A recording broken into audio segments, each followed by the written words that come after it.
Wrestling has become so dominant in the UFC among elite fighters, especially those from the Dagestan and Kavkaz region, that Dana White and the UFC now have a huge problem on their hands. For many of the UFC's exciting fighters wishing to claim the top spot against some of these wrestling-based fighters, many are looking to train in Dagestan because of the success that many of these fighters have had defending their titles, getting takedowns, and effortlessly controlling the ground game. We've seen the Kavkaz region thrive with guys such as Khabib, Islam, Khamzat, and even Merab. But what if I told you that 2-3 years in Dagestan is not the answer if you're trying to improve your wrestling as an MMA fighter? The answer actually lies a lot closer than you think. And yes, I'm talking about USA, baby. But before I cut through all the smoke and mirrors about 2-3 years Dagestan and forget, I'm world champion freestyle wrestler Stevan Micic, and make sure to subscribe, like this video, and turn notification bells on for more content like this. So you might ask, why would I say that American wrestling is better than Dagestan if Russia has been so dominant in the international scene for years, having some of the most world and Olympic champions hailing from Dagestan? Well, as much as that is very, very true, we have to remember how good America actually is. Team USA has thrived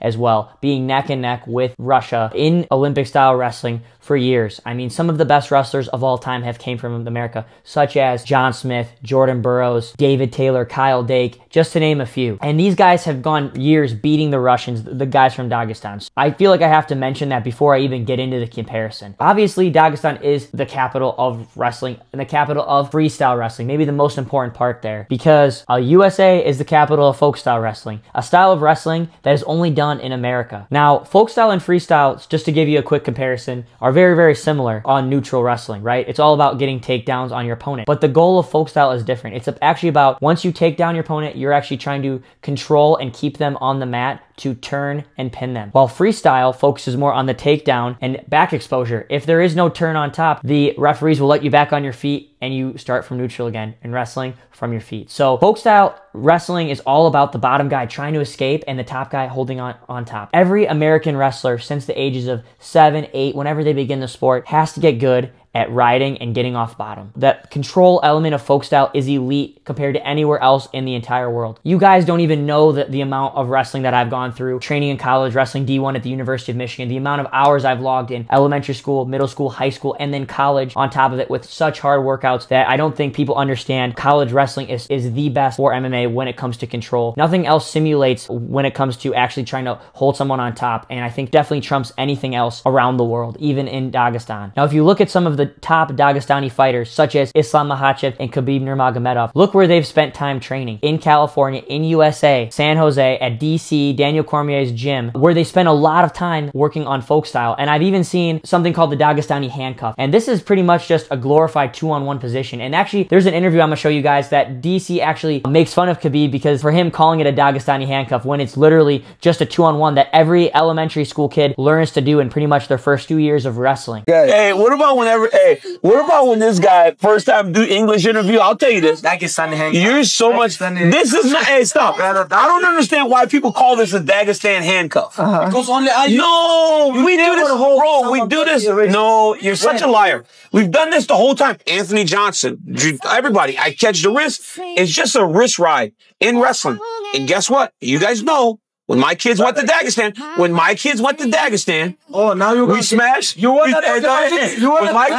And he even goes to say later, when he sent his group of kids in high school to Dagestan from California, that they were beating up the guys in the practice room with on top, because the Russians don't spend any time on top and bottom controlling. They're spending all their time neutral, or maybe 15-20 seconds at a time in parterre, where all you're trying to do is expose the guy's back. But after that, you're back neutral, trying to focus only on takedown. So the American style is all about control and takedown. So guys that maybe have that more exciting factor that need to learn wrestling, such as a Sean O'Malley or a JDM, a Dricus Duplessis. America is a much easier country to find accessible, to get to for cultural reasons, and also just training, the variety of training places across the country from West Coast to East Coast. Folk style wrestling is being done from a elementary level, middle level, high school and college as well. Now, with that being said, a lot of people don't understand the levels of wrestling, especially I even see a lot of UFC fighters, they don't understand what a high level wrestler actually is. For example, many think because someone went to the state tournament or even wrestled in college that that's a high level. But you guys have to remember that this amount of guys that usually come into the MMA, the amount of Division I college wrestlers is extremely low. Probably less than 1% actually go into MMA. This is not including Kamaru Usman or Aljamain Sterling or John Jones, who did not wrestle Division I level. They were either D2, D3, or NAIA or JUCO. My point being exact is these guys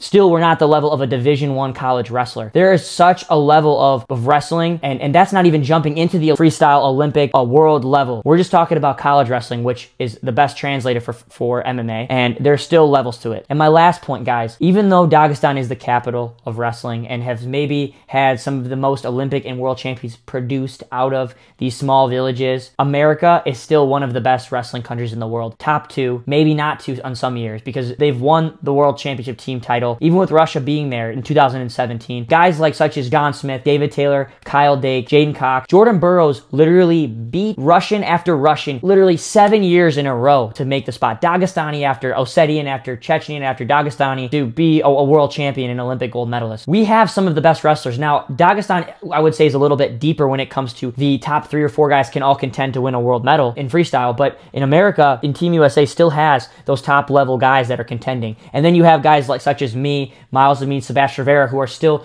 competing for other countries, grew up in the American system and going and beating these Russians and Japanese and Iranians at the World Championships, and even the fellow Americans. And so you see how deep America actually runs as well. And obviously, when we're talking about folk style to freestyle comparison, America only does the folk style. So back to it again, I just think that you don't have to jump through all the hoops to go pack your bags, get on a 5 different plane ride to land in the mountains in the middle of nowhere to train with a bunch of Dagestani guys and eat sleepy training every single day for 2-3 years to actually accomplish very high level wrestling, when literally you can go to Penn State Wrestling in State College, the best university that produces NCAA champions after NCAA champions, guys who go on to win world and Olympic champions after their college career. Oklahoma State now has David Taylor, who used to wrestle at Penn State, coaching there. Iowa, Michigan, Ohio State. There's millions of schools out there and colleges that you can go to. In conclusion, guys, as someone who's a high level wrestler who understands the sport from the smallest level to the very top level, who's accomplished the greatest thing in the sport of wrestling. If I were a fighter and I was a striker or a BJJ guy and wanted to focus on my wrestling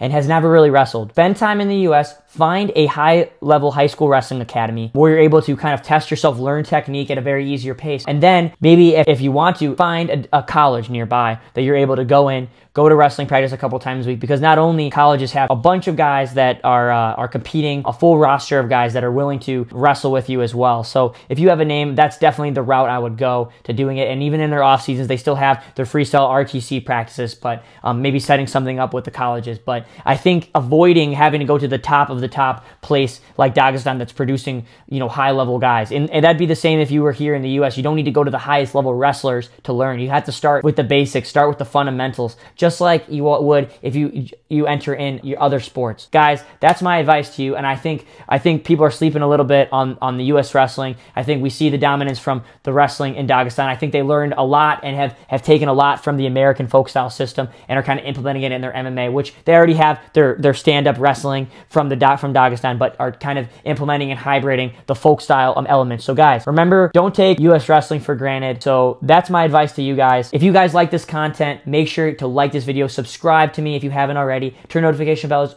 on, comment, guys, what you think below of the best place to train for wrestling in the world. Let me know if you agree or disagree with me. Let's go. World champs and everything we do, baby.